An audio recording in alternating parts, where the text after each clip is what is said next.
ازيكم يا حبايبي، عاملين ايه؟ يا رب تكونوا بخير وصحة وسلامة وراحة بال. تفسير رؤيا العطش في المنام.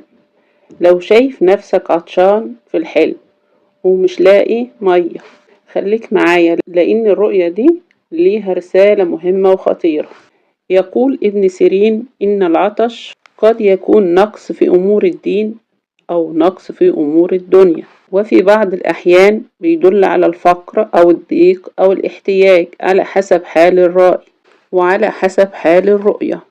رؤية العطش الشديد تدل على أمر يسعى إليه الرائي، والأمر ده مسبب له ضيق وهم وتعب والعياذ بالله، وتدل أيضا على مرحلة صعبة في حياة الرائي، والله أعلى وأعلم.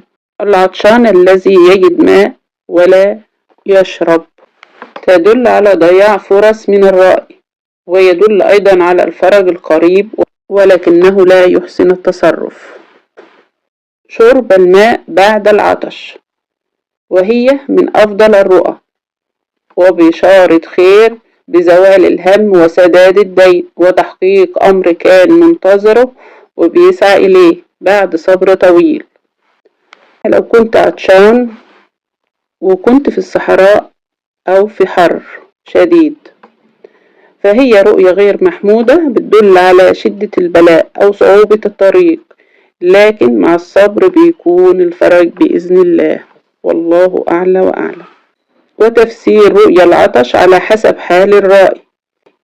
للعزباء إذا رأت العطش وشربت الماء فهو بشرى ليها برزق أو عريس قادم إليها بإذن الله. لو المتزوجة شافت إنها شربت الماء بعد العطش، فده بيدل على وصولها لما تسعى إليه وقضاء حاجتها. يعني لو شافت الرؤية دي وكانت بتسعى لشيء أو منتظرة أمر معين، فدي بشرى ليها بتحقيق أمنيتها أو ما تسعى إليه. أما الرجل لو شاف الري يعني شرب مية بعد العطش، فبيدل على تحقيق أمنياته وفرج قريب بإذن الله بعد تعب وضيق.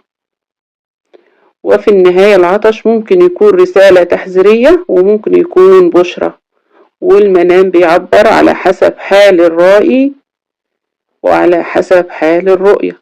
ما تنسوا